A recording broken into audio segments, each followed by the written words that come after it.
오래전에 일본 항공의 전보기가 추락하여서 탑승한 520여 명의 목숨을 잃었던 사건이 있었습니다.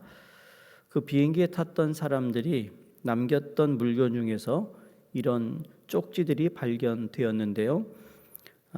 지금은 6시 30분 비행기가 흔들리면서 급히 떨어지고 있어 이제 모든 것이 끝인 것 같소. 여보 부디 잘 있어요. 또 다른 물건의 쪽지에는 모두 사이좋게 힘을 내서 엄마를 도와다오. 나는 지금 매우 슬프다. 도저히 살아날 것 같지 않구나. 이유를 잘 모르겠다. 기내에는 연기가 가득하다. 비행기가 내려가기 시작한다. 또 비행기 멀미용 주머니에 아내에게 보내는 마지막 글이 남겨져 있는데 아이를 부탁하오. 6시 30분. 또 어떤 쪽지에는 서류 뒷면에 굳세게 살아라. 그리고 두 아들을 잘 부탁하오. 라는 글이 남겨져 있었다고 합니다. 우리가 매일매일 건강하게 살아가기를 바라지만 언젠가는 모든 사람이 가는 길을 가야 합니다. 그런 마지막 날에 무슨 말을 남길 것인가 라는 것을 생각하지 않을 수가 없겠죠. 여호수아서 23장과 24장은 여호수아의 설교인데요. 23장 오늘 1절에 보시면 여호와께서 주위의 모든 원수들로부터 이스라엘을 쉬게 하신 지 오랜 후에 여호수아가 나이 많아 늙었다 그랬습니다. 인간은 다 늙게 되어 있다라는 거죠. 근데 여기 보면 이스라엘을 쉬게 하신 지 오랜 후에, 그러니까 이스라엘 땅에 들어가서 땅을 점령하고 전쟁을 치르고 난 후에 땅을 분배하잖아요. 그리고 난 후에 평화로웠다라는 겁니다. 이스라엘을 쉬게 했다. 그러면서 14절 읽지 않았습니다만 보라 나는 오늘 온 세상이 가는 길로 가려니와 라는 말에서 이 설교가 여호수아의 마지막 설교요, 유언적인 설교라고 알 수 있습니다. 23장의 2절을 보시면 여호수아가 온 이스라엘 곧 그들의 장로들과 수령들과 재판장들과 관리들을 불러다가 그들에게 이르되라는 것을 알 수 있겠죠. 여호수아가 지금 이스라엘 지도자에게 하는 설교입니다. 마지막 설교. 그리고 24장 2절에 보면 여호수아가 모든 백성에게 이르되에 알 듯이 24장은 그 외 모든 백성들에게 한 유언적 설교입니다. 그러니까 23장이 되었던 24장이 되었던 설교를 듣는 대상은 다르지만 여호수아의 마지막 설교라는 점에서는 같은 맥락에서 이해할 수 있습니다.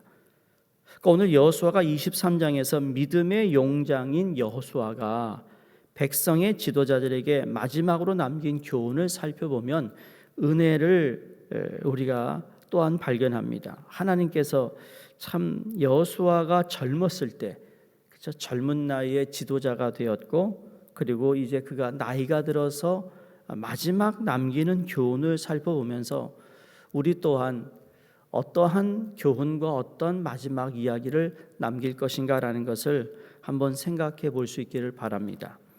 첫 번째로 하나님 여호와를 친근히 하라입니다. 가까이 하라는 것이죠.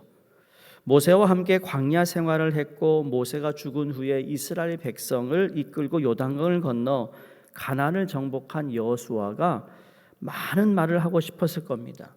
얼마나 하고 싶은 말이 많겠어요. 그 중에서 가장 중요한 말을 백성의 지도자에게 남기는데 8절이에요. 오직 너희의 하나님 여호와께 가까이 하기를 오늘까지 행한 것 같이 하라라는 교훈입니다. 여호수아가 그의 평생을 살아가면서 하나님을 친근히 함으로 축복받음을 체험한 것을 이야기하고 있습니다. 야, 내가 살아보니까 남는 건 하나님과 가까이 한 것이더라. 이런 얘기예요. 지금까지 살아온 것이 하나님의 은혜라는 사실을 간증하면서 11절에도 너희의 하나님 여호와를 사랑하라 라고 말하고 있습니다. 그러니까 하나님을 가까이 한다, 사랑할 때 하나님은 다음과 같은 복을 주셨다라고 여호수아가 체험된, 경험된 것을 얘기합니다. 10절에 한 사람이 1000명을 쫓아낼 능력이 주어졌다. 얼마나 대단합니까? 한 사람이 일당백이 아니라는 거예요. 한 사람이 1000명을 쫓아낸다. 3절에 하나님 여호와께서 너희를 위하여 이 모든 날에 행하신 너희가 다 보았거니와 너희 하나님 여호와 그는 너희를 위하여 싸우신 분이다. 누가 싸웠어요? 하나님이 싸웠대요. 나는 그냥 하나님과 가까이 했을 뿐인데 하나님이 나를 대신해서 싸워주셨다. 또 4절에 보시면 요단에서부터 해지는 쪽 대해까지 정복하고 땅을 얻게 하신 분이다. 여러분, 이런 사실을 분명히 체험하였기에 여호수아가 마지막 남기는 설교에서 하나님을 친근히 하라고 말하고 있다라는 겁니다. 두 번째로 그것뿐만 아니라 하나님의 진노를 조심하라라고 교훈을 남겨요. 백성의 지도자에게 남기는 두 번째 설교의 요지는 하나님의 계명을 잘 지켜야 되는데 그 계명을 어기면 하나님의 진노가 임한다는 겁니다. 7절에 그들의 신들의 이름을 부르지 말라. 그것들을 가리켜 맹세하지 말라. 또 그것을 섬겨서 그것들에게 절하지 말라. 명령합니다. 왜 이런 명령하실까요? 13절에 보시면 그들이 너희에게 올무가 되며 덫이 되며 너희의 옆구리에 채찍이 되며 너희 눈에 가시가 되어서 너희가 마침내 너희의 하나님 여호와께서 너희에게 주신 아름다운 땅에서 멸하리라 라고 진노의 말을 합니다. 우리도 힘들고 어려운 삶을 살다가 하나님이 참 내가 기도하고 하나님께 가까이 가는 삶을 살다 보니까 얽혔던 일들이 풀어지고 막혔던 것이 뚫리고 정말 모든 일이 잘 되고 뭐 하는 일마다 정말 그 돈을 잘 벌 수 있는 그런 하나님의 축복을 받았는데 만약에 그렇게 받은 축복을 가지고 그렇죠? 내가 어느 순간 하나님을 멀리하는 행위나 그전에는 주일 성서를 어떻게든지 빠지지 않기 위해서 최선을 다했는데 돈이 생기고 나니까 주일 빠지는 걸 밥 먹듯이 한다면 이게 조심하라는 거죠. 그것을. 그래서 잘 될 때 조심하라고 얘기하는 거예요. 오늘 11절을 다시 보세요. 스스로 조심하여 스스로 조심하여. 무슨 전제를 가지고 있죠? 너희 하나님 여호와를 사랑하라. 하나님을 사랑하는데 좀 스스로 조심해라. 영어로 watch out이라고 그러는 거죠. 너 그러다가 쓰러진다. 하나님이 진짜 노하신다. 너희가 서 있는 줄 아느냐? 아니 넘어질까 조심하라 라고 베드로전서에 나오죠. 그러면서 깨어 있으라 라고 말씀이 이어집니다. 읽지 않았지만 16절 한번 보시겠습니까? 시작. 만일 너희가 너희의 하나님 여호와께서 너희에게 명하신 언약을 범하고 가서 다른 신들을 섬겨 그들에게 절하면 여호와의 진노가 너희에게 미치리니 너희에게 주신 아름다운 땅에서 너희가 속히 멸망하리라. 자, 이런 여호와의 진노는 여호수아가 그의 생애에서 체험한 결과입니다. 그러므로 여호수아는 유언의 설교에서 이 중요한 사실을 다시 한번 주지시키고 있음을 보게 됩니다. 자, 마지막 세 번째로는 1절에서 16절밖에 안 되는 짧은 23장입니다만 여호수아가 자신의 공로에 대해서는 한마디도 하지 않았다라는 점입니다. 여호수아는 모세가 죽은 뒤에 이스라엘 백성을 이끌고 요단강을 건너서 가나안 땅을 정복하고 또 가나안 땅을 백성에게 분배해 줍니다. 그런 그의 공로를 생각한다면 마지막에 자기의 공로도 내세울만 한 것이죠.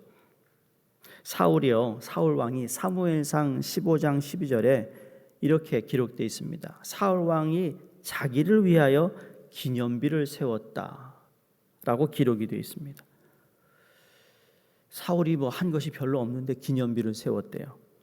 아마 이걸 여호수아가 땅을 정복할 때마다 자기 기념비를 세운다든지 땅을 분배했을 때 그 분배된 땅에 여호수아 이름을 또 내세우는 기념비를 세웠다든지 그렇다면 정말 여호수아가 하나님의 칭찬을 받는 종이었을까?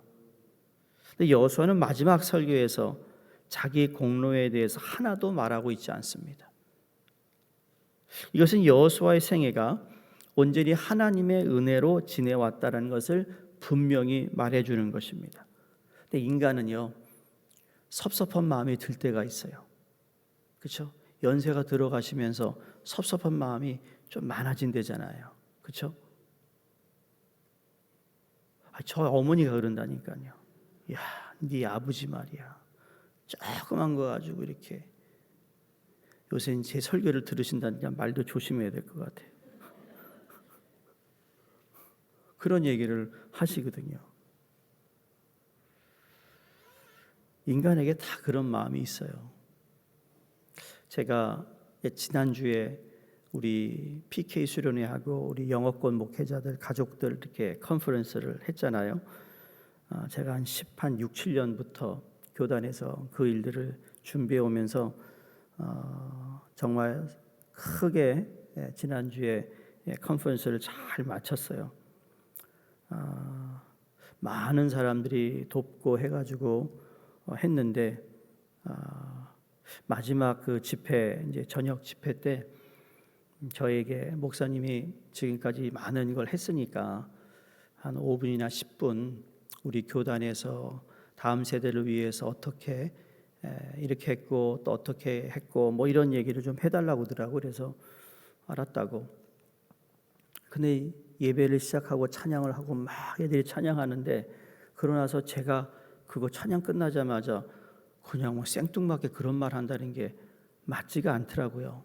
가만히 생각해 보니까. 그래서 제가 카톡으로 제가 있는 자리에서 아무래도 그건 다음에 하는 게 좋겠다. 이거 지금 흐름을 깨는 것 같다. 내가 그냥 갑자기 올라가서 그런 얘기 하는 게 별로 이렇게 탐탁치 않다. 그래가지고 다들 우리 준비팀들이 그러면 좋은 것 같다. 흐름 깨지 않게 그냥 하자. 그랬어요. 그리고 잘 예배 마치고 광고 시간인데 나를 부르지 않더라고요. 광고 시간에 이 모든 이 초석을 놓은 목사님이 계신데 그러면서 나를 소개할 줄 알았는데 소개를 안 하더라고요. 그래서 저도 인간이니까 왜 그랬지? 왜 그랬지? 그러면서 빨리 마음을 접었죠. 야, 너 뭐하냐? 무슨 생각하는 거야? 그런 생각이 하나님 주신 것 같아서 지금까지 아무 말 하지 않고 잘 돌아왔어요. 그러니까 우리는 다 그런 마음이 있어요. 내가 정말 제가 혼신을 다해 시간을 많이 투자해서 저희 이해 목사님들, 제가 요번에 온 10명의 이해 목사님들 다 그들 목사고시 제가 다 읽고 제가 다 채점하고 그리고 추천해가지고 목사 된 사람들이거든요. 그렇지만 이건 하나님이 하신 거니까. 제가 이 말씀 읽으면서 그런 생각이 언뜻 들었어요. 야, 내가 지난주에 잘 참았다. 이게 인간이에요. 목사인 저도 그런 마음이 있을 때가 있다라는 거죠. 그런데 지금 여호수아의 말처럼 이건 다 하나님의 은혜로 시작됐다. 그리고 하나님의 은혜로 진행되고 있고 하나님이 그 일을 완성하실 것이다. 그러니까 성도 여러분, 마지막 날에 무슨 말을 남기시렵니까? 언제 나의 마지막이 올지는 모르지만 그날은 분명히 옵니다. 그래서 오늘 여호수아도 그날이 온다는 것을 알기에 이 세상에 오는 것은 순서가 있지만 떠나는 것은 순서가 없잖아요. 유명한 역사의 알렉산더 대왕이 이런 말을 유언으로 남겼다고 합니다. 나의 관에 두 구멍을 뚫어서 나의 손을 관 밖으로 내어 놓아라. 이유는 사람이 내 관을 봤을 때 내가 빈손으로 왔다가 빈손으로 간다는 것을 모든 사람이 알게 하라 였습니다. 알렉산더 대왕이 대단한 인물이잖아요. 그럼에도 그가 아무것도 가져가지 못했다라는 겁니다. 사도 바울은 그의 마지막 편지인 디모데후서 4장 7절 8절에 우리가 잘 아는 말씀, 내가 선한 싸움을 다 싸우고 나의 달려갈 길을 마쳤으니 그리고 믿음을 내가 지켰는데 뭐라 그러죠? 이제후로는 나를 위하여 의의 면류관이 예비되었으므로 곧 의로우신 재판장이 그날에 내게 주실 것이니 내게만 아니라 주의 나타나심을 사모하는 모든 자에게 준다고 그랬습니다. 다 저와 여러분에게도 하나님께서 그것을 준비해 놓고 있다라는 거죠. 유혹의 요소가 많은 세상 속에서 하나님께서 우리에게 주신 모든 말씀을 모두가 우리가 철저히 지켜 하나님의 선한 말씀이 늘 임하시는 은혜의 삶을 살아갈 수 있기를 바랍니다. 미래에 아니면 지금 또 연세가 드신 분들이 계실 수 있습니다. 여러분 자식들에게 후손들에게 어떤 의미 있는 말을 은혜의 말을 전하기를 원하시는지 기도하시면서 생각날 때마다 뭐 세상을 떠난다는 것에 대한 어떤 두려움이 아니라 내가 자신 있게 우리 자녀들에게 이 얘기를 꼭 해줘야겠다. 그래서 시리즈를 한번 만드세요. 시리즈를 한 번 해서 안 되잖아요. 한 번 해서 듣나요? 그러니까 엄마가 또 잔소리한다 이게 아니라 시리즈로 그 시리즈를 어떻게 해야 되는지 궁금하신 분은 저를 찾아오시면 제가 알려드릴 테니까.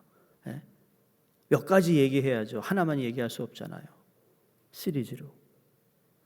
너 첫 번째 이거고 두 번째 저거 같은 날 하면 안 돼요. 제가 시리즈 설교를 하루에 다 해버리면 기억하시겠어요? 아니요, 기억 못하니까. 그래가지고 이런 것처럼 딱 월요일은 무슨 시리즈, 화요일은 무슨 시리즈 이렇게 해가지고 그냥 해보시라는 거예요. 뭐 그냥 그러나 중요한 겁니다. 끝까지 듣습니다. 제가 먼저번 교회 저희 교회에 나온 지 한 달, 두 달밖에 안 된 분이셨어요. 권사님이신데 그분이 나오시고 아프셔서 그리고 한 6, 7개월 만에 세상을 떠났어요. 그리고 이제 거기는 막내딸만 저희 교회를 나오셨는데 그 위로 언니가 둘이 있고 그리고 오빠가 있는 집안이에요. 사남매. 또 어머니가 다른 교회 다니시다가 저희 교회로 오시다가 그 다음에 떠나시기 전에 이런 얘기했대요. 나는 너희들이 다 같이 교회를 다니면 좋겠다. 이왕이면 엄마가 마지막 다녔던 교회를 꼭 가면 좋겠다. 그래서 그 나머지 형제들이 다 교회를 등록했어요. 그래서 지금도 일꾼으로 교회를 잘 섬기고 있어요. 그 어머니의 말씀 때문에 자녀들이 그렇게 교회에 등록할 수 있다면 그 큰 복이잖아요. 여러분이 자녀들에게 어떤 걸 남겨주실까? 어떤 유언을 남길까? 그러니까 너 교회 잘 나가라. 그렇게 너무 딱 교회를 지정해 주셔야 된다니까요. 교회까지 정해 주셔야 된다고요. 때로는 교회가 너무 많아가지고. 그러니까 말이 좀 길어졌는데 우리가 하나님을 가까이 하고 또 가까이 함으로 하나님께서 우리에게 허락하시는 놀라운 은혜를 축복을 우리가 경험했다면 우리 또한 우리 자녀들에게 어떤 말씀을 어떤 말을 남겨줄까? 여러분이 기도하시면서 말씀 가운데 좋은 것들을 지금부터 하나씩 적으셔서 하나씩 그들에게 나누고 신앙이 전수될 수 있는 우리의 가정이 되기를 주의 이름으로 축원드립니다. 하나님 아버지 약속의 말씀을 반드시 이루시는 하나님의 은혜에 감사합니다. 내가 가진 인생의 모든 것은 오직 아버지께서 행하셨음을 잊지 않게 하시고 이 땅에서 살아가고 있지만 언젠가는 온 세상이 가는 길로 갈 때가 옴을 잊지 않게 하여 주시옵소서. 나이가 많아 이 세상을 떠날 때 이제 자식들과 후손과 주변 사람들에게 의미 있는 은혜의 말을 전할 수 있도록 우리의 생각을 지켜주시고 기억을 지켜주시고 하나님의 행하심과 하나님의 말씀을 철저히 지키며 살아가게 하여 주시옵소서. 오늘도 그 삶을 위해 우리가 내딛는 하루의 일과 가운데 주의 동행이 있기를 간절히 바라오며 예수님 이름으로 기도드리옵나이다. 아멘. 우리 함께 기도하겠습니다. 우리 방글라데시의 다스제랄드 리스파 선교사님, 태국의 박윤식, 박명순, 라오스의 최춘호 선교사님 위해서 기도해 주시고요. 또 우리 이제 주일에 있을 모든 예배 또 돕는 손길들 위해서 함께 기도하겠습니다. 할렐루야. 하나님 아버지 감사합니다.